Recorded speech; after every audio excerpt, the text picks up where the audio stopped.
Eh bien, Sébastien, ça va être dantesque. Vous savez... Oui, j'emploie la technique imparable du « vous savez », qui a été sacrée pour la 3e fois consécutive révélation de l'année dans la catégorie blabla inutile par l'Académie Langue de Bois. Cette innovation, aussi connue sous le nom de la technique Dupont-Moretti, consiste à gagner du temps en début de réponse à une question qui vous met en panique. Genre, oui, est-ce que vous regrettez, je sais pas quoi, un truc qui doit regretter, quoi. Et là, hop, pas de temps à perdre, il faut absolument brasser de l'air avec un talent confondant. Vous placez un petit coup de... Vous savez que vous étirez au maximum. Hein.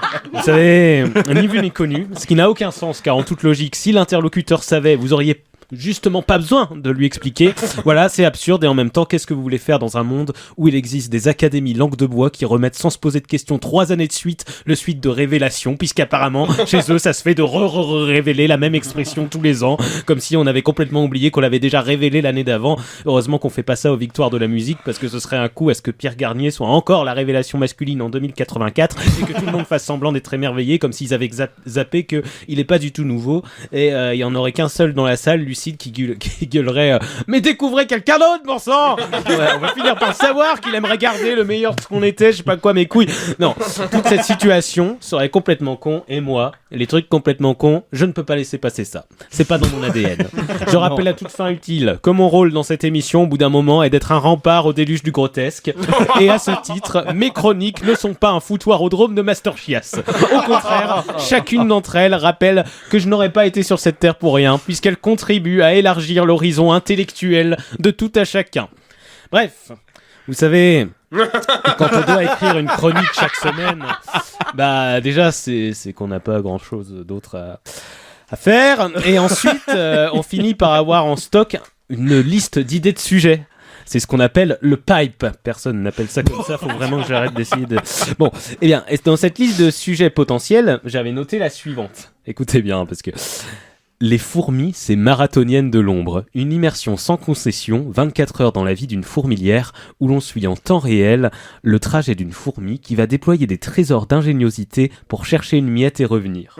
Entre parenthèses, pensez à insérer des replays exclusifs en slow motion pour revivre des moments forts. Cette hésitation légendaire devant un caillou, ce face-à-face haletant avec une brindille, et ce demi-tour magistral après avoir réalisé qu'elle s'était gourée de miettes. Ce qui me gêne avec la réalisation de cette claque audiovisuelle subventionnée par le CNC, c'est que dans Radio Campus Paris, quand on se concentre un peu, on peut voir qu'il y a le mot radio. Et que donc, on n'a ni le matériel ni le budget pour le produire. Ce qui est dommage parce que elle avait tous les ingrédients pour mettre un coup de pied dans la fourmilière du cinéma. Oh là là. Mais calmons-nous sur les jeux de mots, sinon on n'aura plus rien à dire pendant la séquence du non-invité de la semaine prochaine, sur laquelle repose toute la crédibilité de cette émission. Je peux donc rayer la conscience tranquille cette idée de mon pipe, toujours pas comme ça que ça s'appelle en fait. Voilà.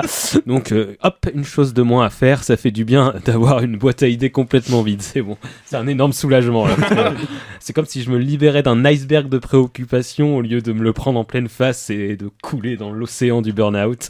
Non, parce que le doc sur la fourmi qui fait des va-et-vient toute la journée là, bah c'est tout ce que j'avais noté depuis des mois dans mon pipe. Non mais qu'est-ce que j'ai avec ce mot au bout d'un moment? Non mais à un moment donné, c'est pas parce que je fais genre que ça s'appelle comme ça que on comprend pas ce que j'ai.